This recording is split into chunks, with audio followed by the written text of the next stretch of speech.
Start the recording. Here we go. So for folks who joined late, again, my name is Sarah Raitt. I work as a regional planner for Two Rivers Ottauquechee Regional Commission. Thank you so much for joining us. I'm the designated ARPA liaison for our office. So we have some funding from the state to assist towns in understanding ARPA regulations and navigating the logistics of actually using the money and to assist with community engagement as needed. So thank you so much for coming out tonight. I know it's a busy time of year, and if folks think this is valuable, we can try to do another one later on. But we are going to record this session for folks who aren't able to attend. Just as sort of a brief overview of how we're hoping tonight's going to go, I'm going to give a brief presentation that gives you a bird's eye view of the ARPA regulations as we currently understand them. And then we'll do some questions and answers. If you have like specific issues about the regulations that you want to talk through, I'll do my best to answer those questions. And if I can't answer them tonight, I will research them, talk with VLCT's experts and get you an answer as soon as we can. Oh, great. Bruce is joining us. Fantastic. And so once we've sort of gone through questions and issues that you might want to talk through on the actual regulations themselves, I'd like to open it up to just a general discussion for folks to share what the current discussion around ARPA is in your town, whether there are specific projects you're thinking of tackling using ARPA money, what your process has been for selecting projects, what your process has been for like evaluating and prioritizing projects that you're going to fund under this, whether you're looking at additional funding sources to either match your ARPA dollars or even to sort of take the place of using ARPA money. And we'll talk a little bit about that in the presentation. So I'm going to go ahead and dive in, and I'm going to share my screen. I'm going to ask you all to confirm you can actually see the slides. Can everybody see that? Yes. Oh, wonderful. Okay. All right. So again, for folks who joined late, my name is Sarah Raitt. I work for Two Rivers Ottauquechee Regional Commission. Let's just talk through briefly the timeline that Treasury has given us for ARPA. As many of you probably already know, ARPA payments are coming to local towns and villages in 2 equal tranches. The first came in August and September of 2021, and then the second half of the money is going to be coming in August and September of this year. If you need to look up the total allocation for your town or village, you can find a link to a spreadsheet that's embedded on VLCT's ARPA webpage. Some more thoughts about timing here. ARPA dollars can be used to cover expenses that have been incurred since March 3rd of 2021. And they have to be, all of the funds have to be obligated by the end of calendar year 2024. So obligated means that you've placed an order for property or services, or you've entered into a contract, subaward, some kind of formal written transaction that requires payment. So that all has to be in line by the end of calendar year 2024. All of your funds have to be expended by the end of calendar year 2026. And if you are not able to spend the money down by the end of 2026, you have to return it to Treasury. VLCT has recommended to towns and villages that they delay spending their ARPA dollars until after March 31st of 2022, which is the end of the first reporting period. The first project and expenditure reports that you're going to have to file, and those are annual reports that you have to do for Treasury, are going to be due April 30th of this year. The first report that you're going to file covers the period from March 3rd, 2021 through March 31st, 2022 this year. And an email from Treasury went out in mid-December to the person in your municipality who was designated as the authorized representative back when you first certified to accept your award. Your designated secondary contact should have also gotten a copy of that email. If the people in those roles are going to change following local elections this year, please make sure that you update the contact information in the reporting portal as soon as you can. Treasury has prepared a user guide to the portal, which is linked in that email that came from Treasury, and you'll also find the links on VLCT's website. And that user guide really walks you through step-by-step how to navigate through the portal. It doesn't really talk about the content of reporting so much. That's sort of talked about in the compliance and reporting guide. which unfortunately is still in an old format. The version that exists from Treasury right now of that particular guide is really written in response to the interim regulations that are now defunct as of January 6th when Treasury issued its final rule. So we're hoping that Treasury is going to get us a revised compliance and reporting guidance document as soon as they can, along with hopefully an updated FAQ document as well. But for the time being, the user guide that we have for the portal is in its final version.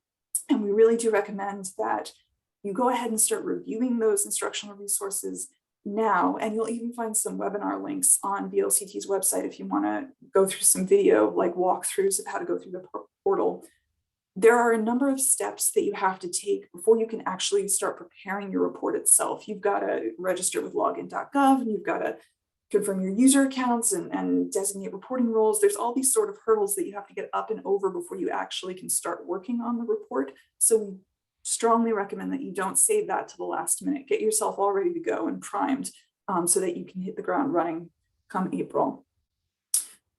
Let's talk through what Treasury says we are permitted. Oh, here, Bruce is in the waiting room. Admit him. That'll help. So let's go ahead and talk through what Treasury says we are permitted to spend local ARPA dollars on. And as we were discussing just at the beginning of this conversation, before we started recording, the January 6th issuance of the final rule by Treasury really did change the game for the vast majority of Vermont municipalities. And the major change that happened was really focused on that revenue replacement category. Basically, revenue replacement, if you're going to dedicate dollars and categorize them as revenue replacement, you can use those dollars for the provision of any service that's traditionally provided by a government. And based on the information that we have right now from VLCT, from Treasury, that can be interpreted very broadly. So it's not limited to the services that your government has provided, that your specific local town government or village government has provided up to this point. It's any service that might be provided by a state, county, local government around the country. So that really gives you quite broad latitude to do a lot of interesting projects under that revenue replacement category. And the really significant change that happened on January 6th is that Treasury has given a standard allocation of $10 million that any community can claim, regardless of the size of the community, regardless of the location of the community, as revenue that was supposedly lost as a result of COVID. So you can claim up to $10 million of your award and dedicate it as revenue replacement, claiming that that was lost revenue due to COVID. And you don't have to do any backup calculations. If you remember in the interim regulation, there were rather complex formulas for actually calculating out what your community lost as a result of COVID. That's all been set aside. It's gone by the wayside. You can claim that standard allowance of up to $10 million. And so obviously every community in our region has received an award that's under $10 million.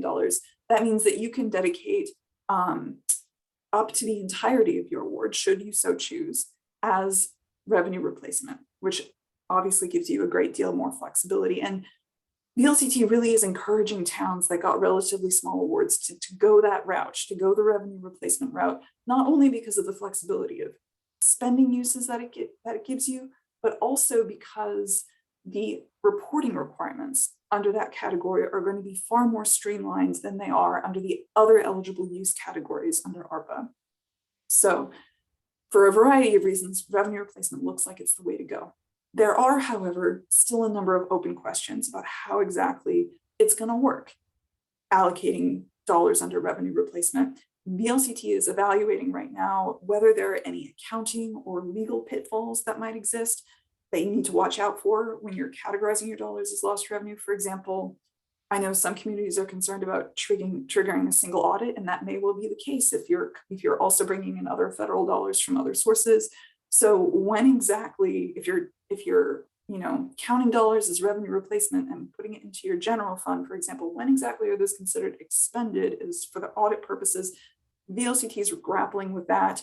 We're also trying to grapple with this question of, if you're going to transfer money to another entity within the revenue replacement category, are you still abiding by the regulations around transfers that exist elsewhere in the ARPA regulations? And what are the logistics of that exactly?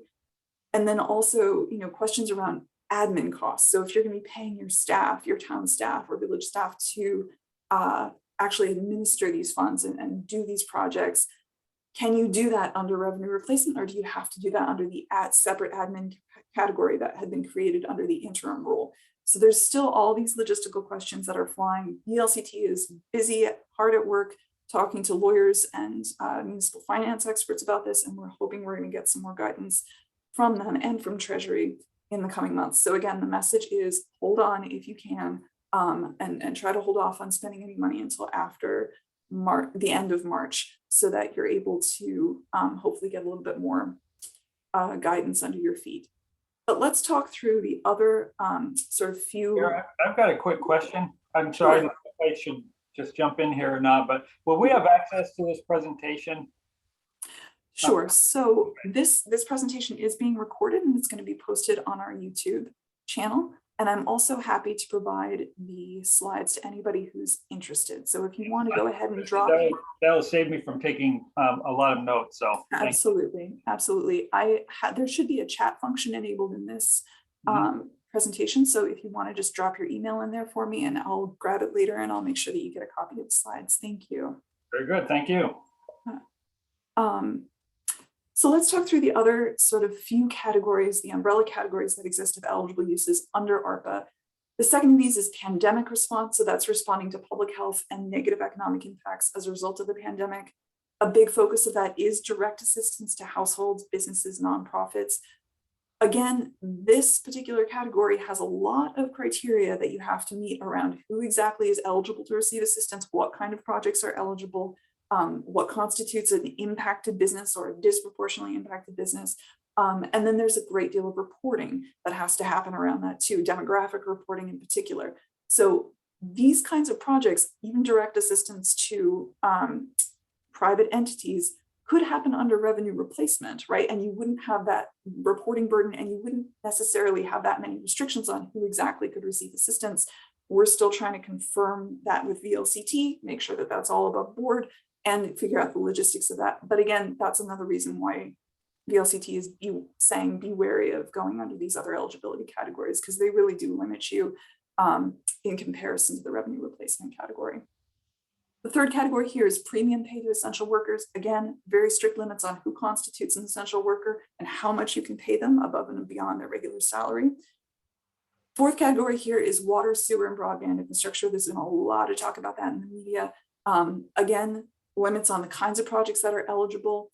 Typically, the water and sewer, they have to fall under the Clean Water SRF eligibility guidelines or the Drinking Water SRF eligibility guidelines, which are quite complex. They're a whole world in and of themselves. And then some additional categories were added, like stormwater projects, including upsizing of culverts, which I know is a big issue for a lot of our communities. So that is considered an eligible use under that particular category. But again, the reporting requirements for that fourth category there are more extensive than what you would face under revenue replacement. And those are the kinds of projects that you could certainly just put under revenue replacement. So that's sort of a broad overview of what Treasury says we can do. Let's talk about the don'ts. First of all, Treasury tells us that ARPA funds cannot be used to make extraordinary contributions to pension funds.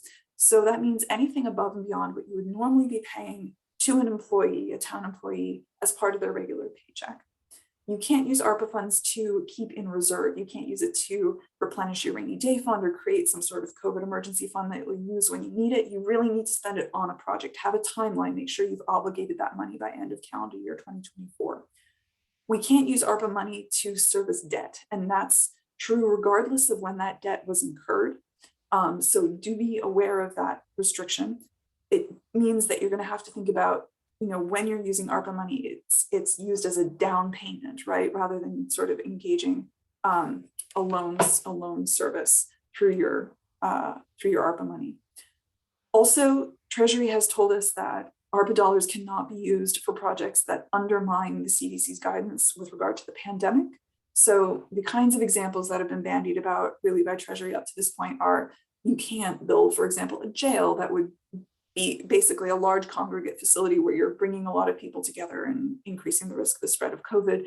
Or you can't provide, for example, an assistance program using your ARPA money and then deny access to that assistance to a business that is enforcing a mask mandate within its premises, right? Some sort of like policy that's in line with CDC guidance. So you don't want to punish anybody for complying with CDC guidance. And then finally, ARPA dollars have to be used in compliance with the terms and conditions of your award, so make sure you're aware of those, and then also any federal, state, or local laws. A few other thoughts that I just want to pull out here. Now is a really great time while we're waiting for additional guidance from VLCT and from Treasury itself to be reaching out to your communities to have those discussions about gathering input on, what would be a good project, what would be a good use of funds, how are we going to prioritize the ideas that are coming in. If you are interested in assistance in sort of structuring that dialogue or structuring that outreach, or you want help actually facilitating a public meeting, I'm available to help with that. We have some state funding to help towns and villages work through those conversations. So please reach out to me, and I'm going to be putting my contact information in the chat shortly here.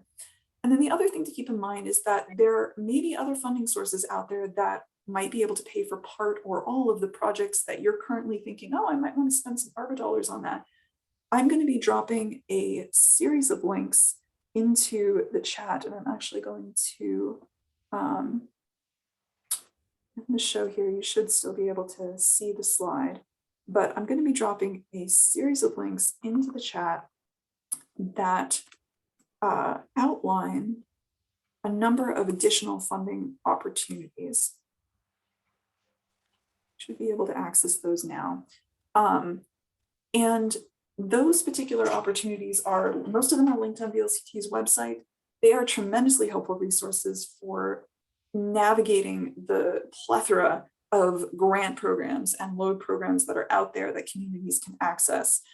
One of the funding opportunities that's sort of on the horizon that is not included in that list of links that I just posted in the chat is H518, which is currently in the House Appropriations Committee. That bill, if passed and approved, would provide funding for renewable energy and energy efficiency projects in municipal buildings. And I know that that's conversations that many of our towns have been having with our office and have been thinking, oh, well, maybe we're going to use ARPA dollars for that. We just want to make everybody aware that that is potentially another funding source that's on the horizon, which might allow you to save your ARPA dollars for another project that you want to work on. And we're told by VLCT that that bill does have very good traction in the ledge right now. Also, another thing to keep in mind is that the Infrastructure Investment and Jobs Act is coming down the pike. And so that's going to be providing significant funding for a wide variety of transportation, water infrastructure, brownfields, climate resilience, and broadband projects. So that's something to keep in mind as well. That money hasn't landed yet, and it's all going to be funneled through the state, and they're going to be creating grant programs. So we don't know what that's going to look like, but it is on the horizon. I'm going to go ahead. We're going to stop this presentation so that we can see each other. And I'm also going to drop my contact information into the chat for folks who want to talk offline, especially about community engagement or anything, any questions that come up for you. But I wanted to open the floor for any questions that you might have about the final rule and the logistics of using your ARPA money.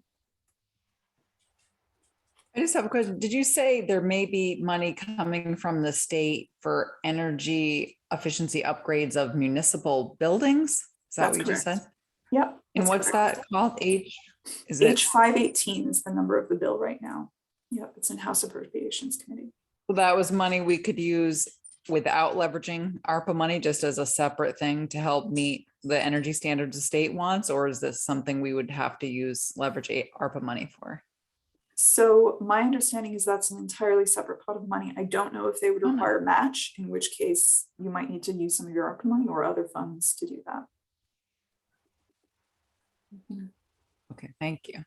Absolutely. Other questions about the regulations? Is there a link there to being able to register and all that kind of stuff that you had mentioned before? To register, For which part? For the portal? Yes, for the portal.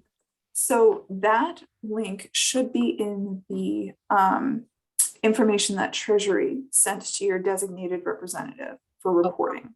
you can- So Yeah. whoever was on that list, they should have received an email that has all of the access information for the portal. Okay, thank And you. unfortunately, they don't provide that to third parties. So we're sort of flying blind when it comes to that stuff. So what, I had talked to our auditors about this, Sullivan and Powers, and they had, so basically what you're saying is, it's like the feds must have given out a $10 million loophole for small, because they don't want to get all this reporting. So you're saying we can accept this money as a quote unquote revenue replacement, even though we didn't lose that much revenue, and then without any reporting requirements, and then we can spend it as under anything that's approved by through the ARPA money. Right, so you still have to broadly follow the ARPA guidelines. You can't do any of the expenditures on that no list, right? The prohibited Right. uses. And you have to be able to justify it as a government service, which is fairly broad and easy to do because it's not just limited to your town in terms of the realm of possibilities.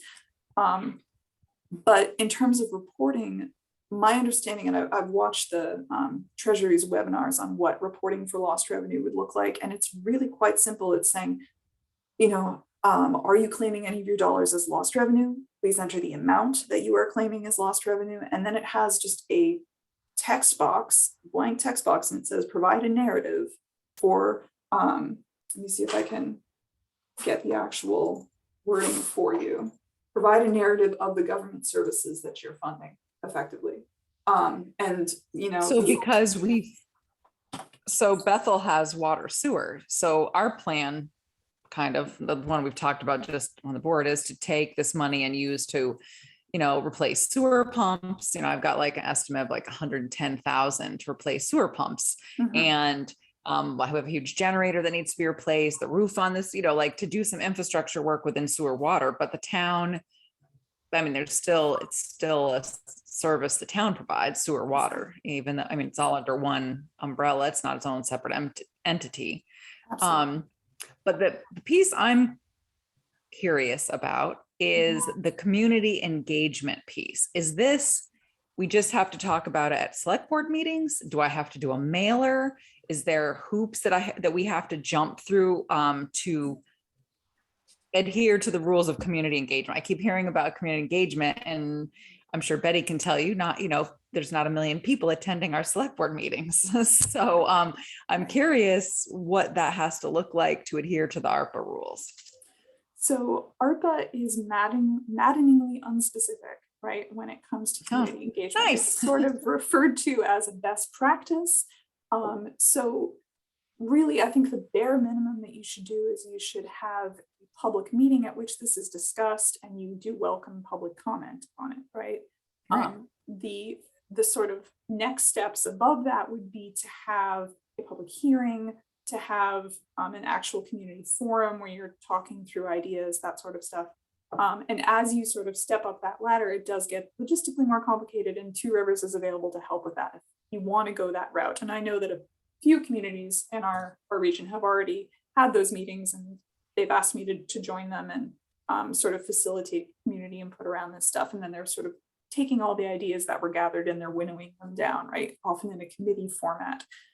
So there's so many different ways that you could approach it. I think, making sure that there's some level of community opportunity to provide input is really the bare minimum. And beyond that, Treasury is not going to get specific as to how exactly that looks. Okay, so all right, that makes sense. We have, so we're going Australian ballot. We have I think it's Monday night as our final, public / budget informational for the vote. So I'll make sure that we bring it up there and let people know what we're thinking. And I think it's also difficult in a way because a lot of the businesses received money directly through the, COVID relief. And it's also difficult. We don't have a ton of staff to figure out, to sort it out, who's going to get this money, or who's needy in your community, or who could, for pandemic relief. So for us, our feeling is, hey, we'll put it in infrastructure because that helps everybody. If we can bring the water, we can pay for sewer and water expenses, it saves us from saving the, raising rates. Now, we don't have townwide sewer and water in Bethel, but it's also, we feel that sewer and water is also an attraction to our town, right? Because the main street has sewer water. So what benefits, them necessarily, maybe benefits everybody. So I was just curious. I was frankly just more concerned about the community engagement piece because, as Betty and other people know, it's difficult sometimes to get, when people are angry, you hear all about it, but when they're not, it's hard to get an opinion all the time about input into these projects. So, Yeah. all right, well, that's good, but thank you. Yeah, absolutely. And I did want to follow up on the question. So I was mentioning that when you go into your reporting portal and you're trying to report on revenue replacement expenditure, the sort of prompt for your narrative description of what you've done is please provide an explanation of how revenue replacement funds were allocated to government services. As simple as that, right? So Okay. hope, we might get more specifics coming down the pike. Hopefully if Treasury gets us some updated guidance, but at the moment you can see how much easier it is to report on that project versus, a water project under the other eligibility category where they're asking for state permit numbers and like proof that you're eligible under CWSRF. It gets very complicated very. Okay, that makes sense. Excuse me, didn't mean to interrupt. Can it be handled at town meeting? Certainly, you can do this at town meeting. You can do it in whatever forum you please. Mhm. Okay, just as long as we let the public know that there's money. Also, when I talked to the Katie at Vermont League of Cities and Towns, she even had suggestions on how to tell people that you've not accepted their project. So Yes, that can be difficult. that's the problem, is that you, as certainly on the select board, Mhm. are probably more aware than many people of what the real needs are in the town, especially when it comes to roads. And Mhm. we're hoping to put a shed up to keep our equipment that's having it sit out in the snow Mhm. at the town garage. And so just those kinds of things, we'd like them to know that that's where the money's going, but Mhm.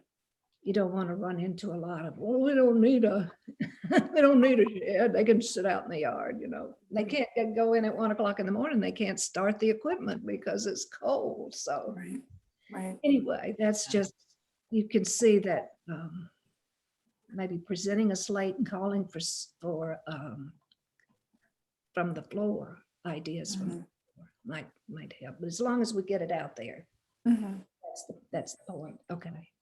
And if you've had prior discussions around capital budgeting or even in your town plan, and you've already identified projects that are in need of funding, that Yeah. presumably went through a public process, right? So you have something to stand on Oh, we when already you're did putting that. this forward. Yeah, we already did it because we talked about it at town meeting last year. Mhm. Yep. So, okay, good. Absolutely. That's great. Yeah. So is ARPA money itself exempt from a single audit? No. So No.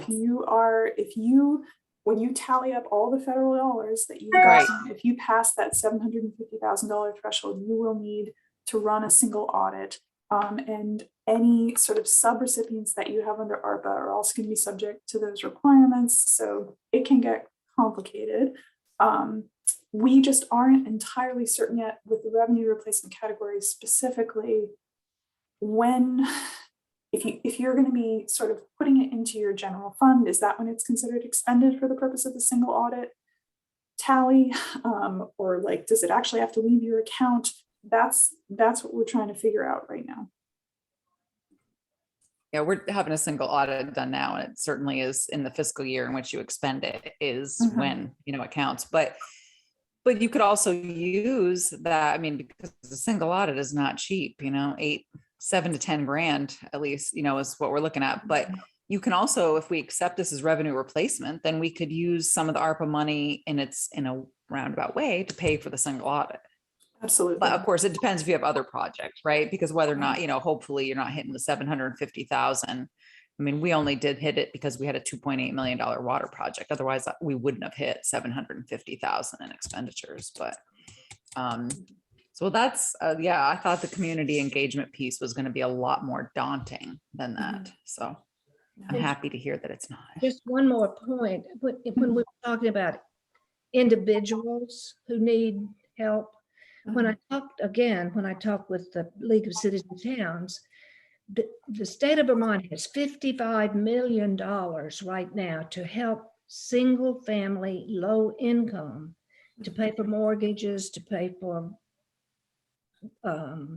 their utilities and so forth. And each family can get up to $30,000. So that made us not think that we needed to see in our community so much as to get the word to them.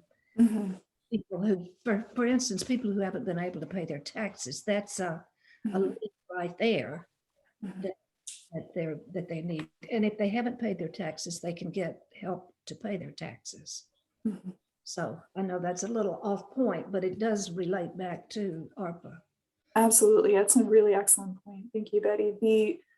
I know that a lot of towns have really grappled with that question. They've struggled with that question of wanting to provide individual assistance. And does the town staff have the capacity, I think is the key question, to actually administer that kind of a program? And do you have a sense of what the eligibility criteria are going to be and how are you going to decide that? And that can be really daunting for a town that just doesn't have a lot of town staff or a lot of time to work on that. And there are so many other programs out there that you could refer folks to for assistance. And there's going to be even more coming down the pike, right? Because there's going to be stuff that's funded through the states, right? So the state got its own ARPA allocation. So they are operating under the same rules as everybody else, but obviously they had more than $10 million in award. And so they've got all these different programs that are largely breaking out along those other categories that we've talked about. And some of those are specifically focused on assisting low-income households with, for example, weatherization, broadband access, that sort of thing. And so there's those kinds of programs, and then there's additional assistance outside of the sort of COVID relief kind of world that exists as well. So that's certainly something to keep in mind. Is there a list of all those funding sources on like VLCT's website for, we kind of get them piecemeal, but certainly we always try to distribute that information to residents. Is there a list of those programs that we could be, maybe doing a better job getting to residents on VLCT's website? Or I haven't looked though on the website, so I'm not sure. But the Katie, I can't remember her last name. Blakey. Buckley. Yep. Buckley. She would be happy to send you a whole list of websites. Perfect. Thank you. And I've just repasted in the chat because I know we just had somebody join us. The links that are on, well, some of them are on VLCT's website, and then there's some additional stuff as well. And I would really draw your attention to the housing assistance resources there, which is really a very easy to use, like where to refer folks if they need help with mortgage payments, with weatherization, like just every aspect of housing that you can imagine. It's got where do I go if I need this, and it sends you to the right resource. So that's tremendously useful, and I would definitely encourage folks to work with that. I'm not familiar with this program. How can I copy that? Okay, yes. So are you able to access the chat? There's a little speech bubble. I put my email address on it. So Great. Is there any way to just copy it off of the chat site? I'm not sure if you can copy it off of that, but can you click on the link in the chat itself, and it should open up the window, and then you should be able to save it for later. Right. Oh, I see. Okay. Yeah, I had that same problem, and I just had to copy each individual link. Okay. And then copy the link from the website that it brought me to. Okay. But I did use the snipping tool to snip the whole window from the chat. Okay. Help as a reference, but then you can't, the links aren't live, so you can't click on them. But I I had see. that same problem. I was trying to figure that out. I guess that's a fault of Zoom, is you can't actually copy and paste from the chat box. Yeah, that's a problem. I'm sorry to hear that. As I had mentioned earlier, if anybody would like me to follow up with copies of the slides, and I'll also include a link, that list of links that I've been posting in the chat. just drop your email address into the chat for me and I'll follow up with you afterwards, okay? So you'll have that in a different spot as well. Other questions about the final rule or anything else relating to ARPA? When do you think you'll get that they'll issue the updated guidance? We really don't know, unfortunately. Treasury's kind of been a black box around this stuff. We're really hoping that it'll come before the first reporting deadline, right, of April 30th, but we just don't know at this point. I know VLCT's been working hard on their end, and it sounds like we might have in the next few weeks or so some more information from them around best practices. But, you know, again, it's all sort of out of our hands at this point. Okay, thank you. Yeah.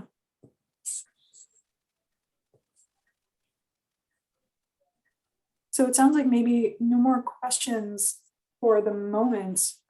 We've talked a little bit about some projects that you all are considering, and some process around deciding on those projects. Do you have any questions or concerns about your process in terms of identifying projects, how you're gonna decide on them, how you're gonna share them with the public?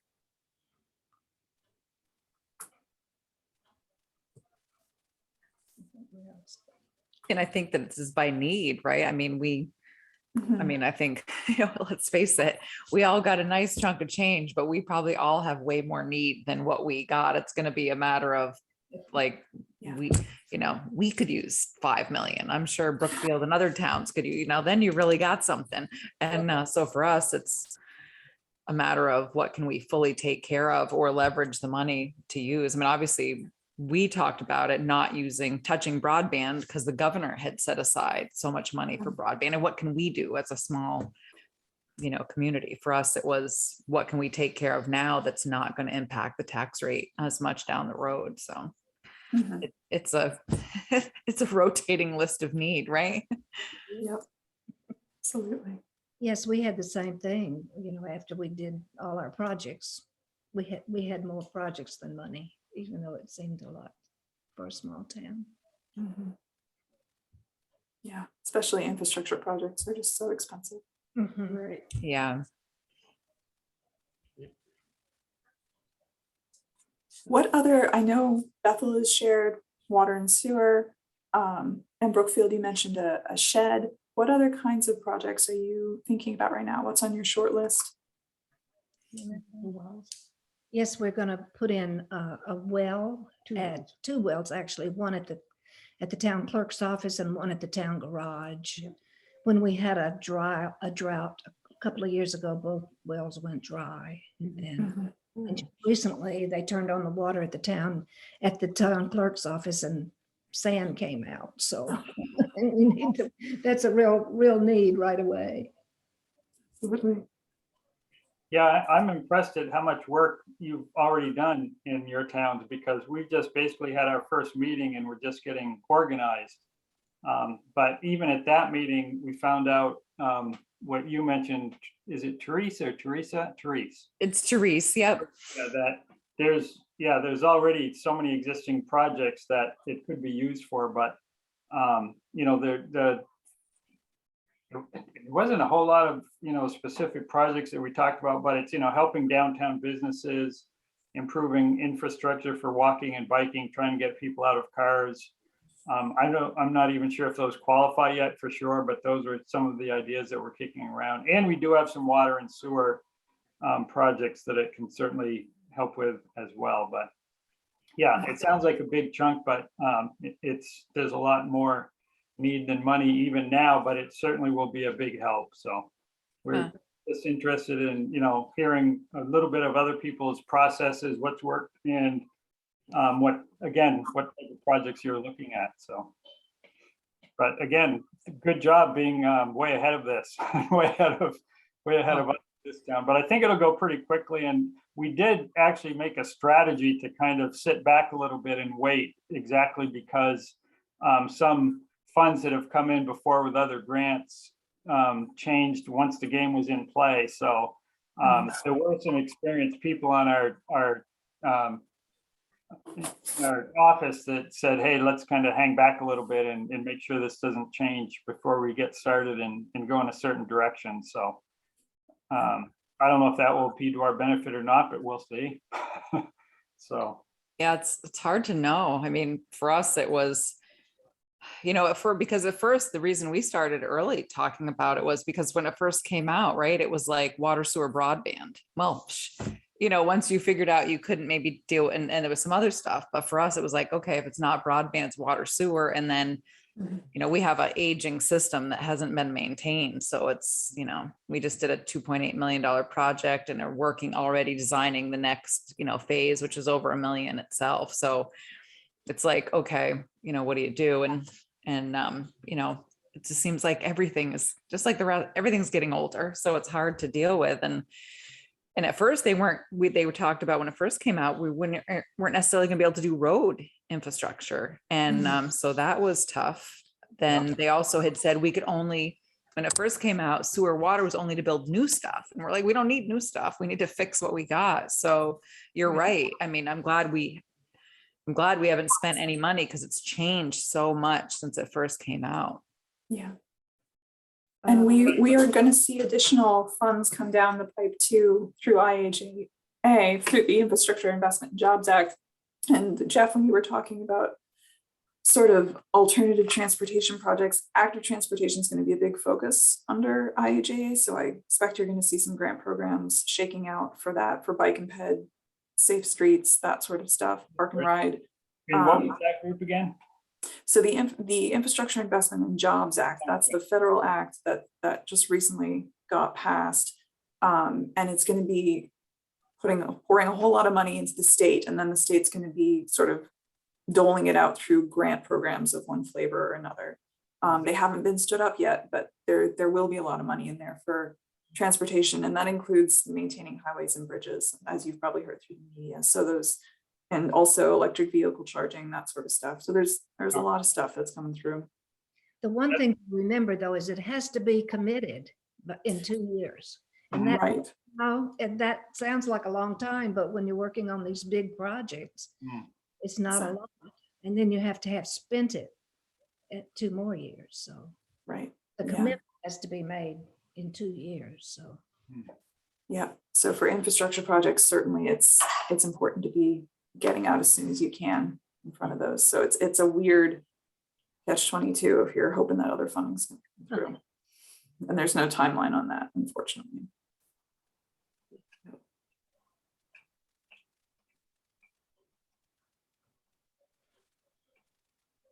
Wonder if other folks on the line, Larry, Bruce, Ramsey, if you have any thoughts to share from your communities.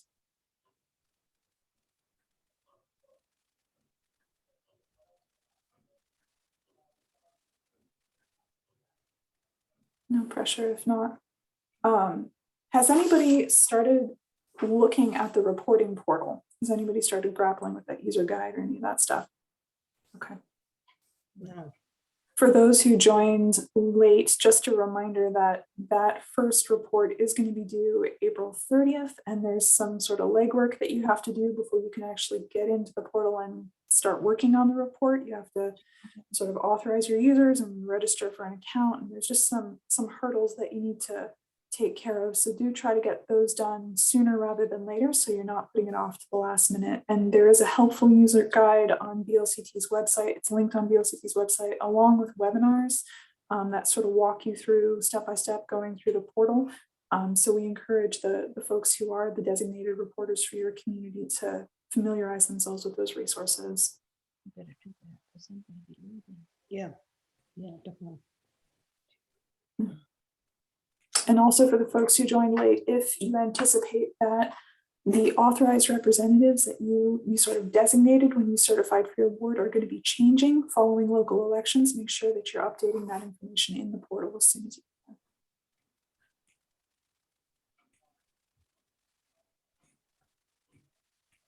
Okay. The LCT has got the instructions. I'm good. can. Start working on it. Any other thoughts about process? Questions?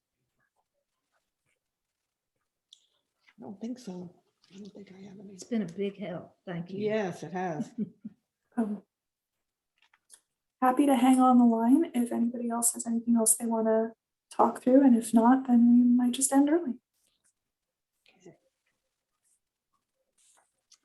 Good luck to everyone. Yeah. You too. Thank you.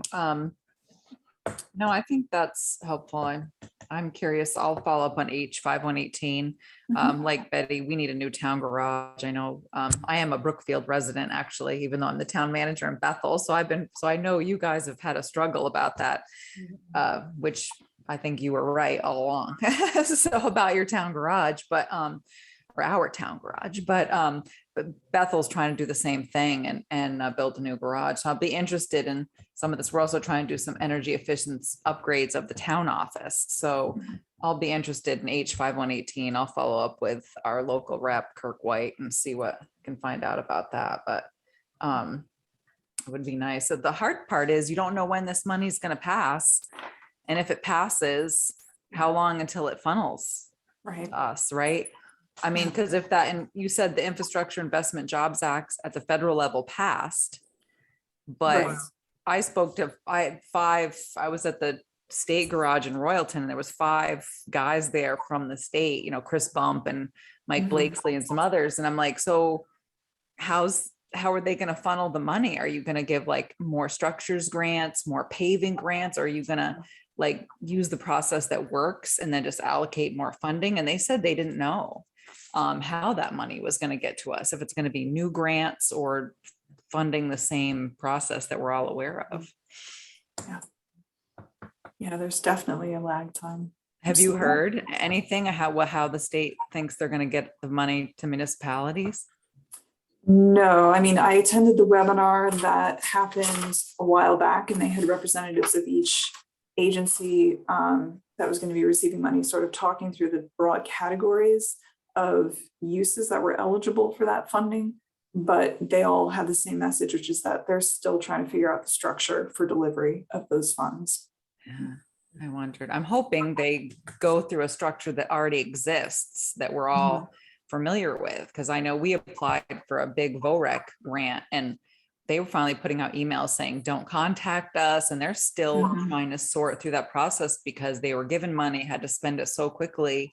And they were trying to invent this, process to review and all these other criteria on the fly. And we still don't know how we made out with that grant. So Yeah. I'm hoping the state just uses what we all know.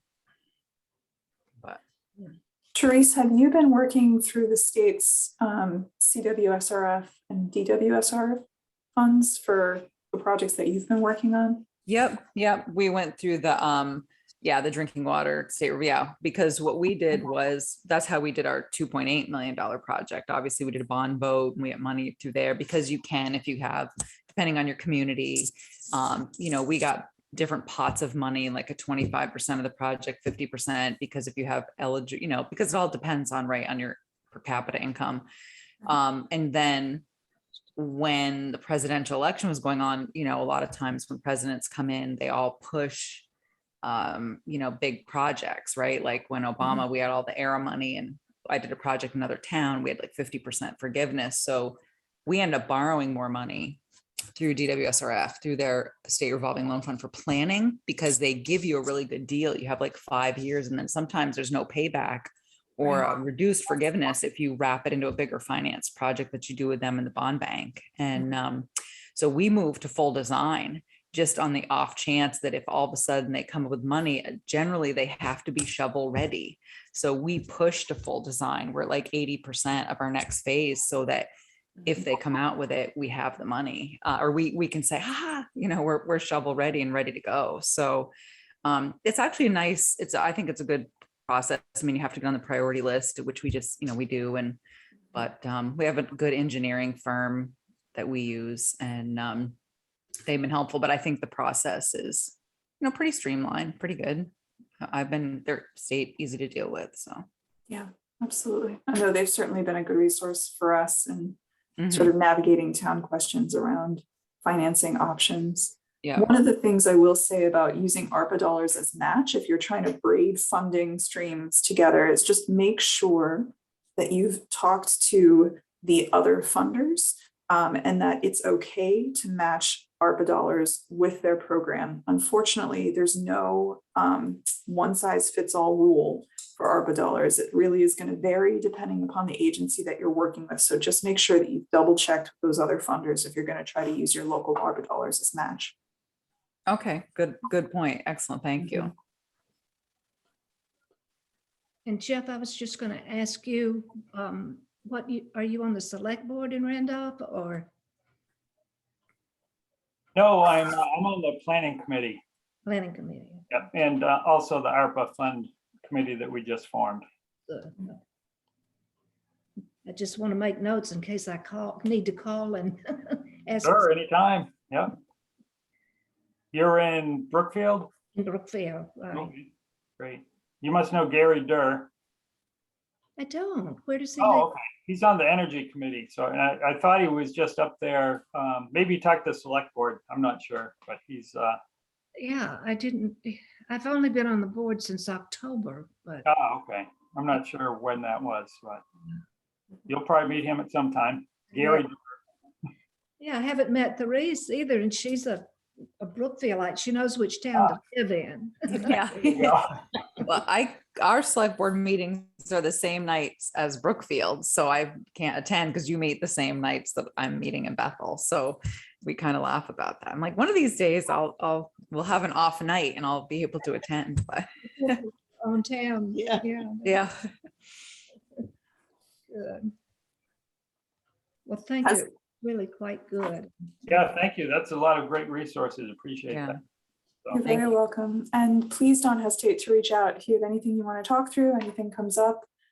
If your town is in the position where you're going to be forming a committee and you want some model language, I know that the LCT is going to be coming up with like a formal sort of template document that towns can choose their own adventure kind of using, but I'm not sure when that's going to be published. We do have an example from another community in the state that is much more simplified and is easy to use. If you want that, just give me a shout and I can send that your way.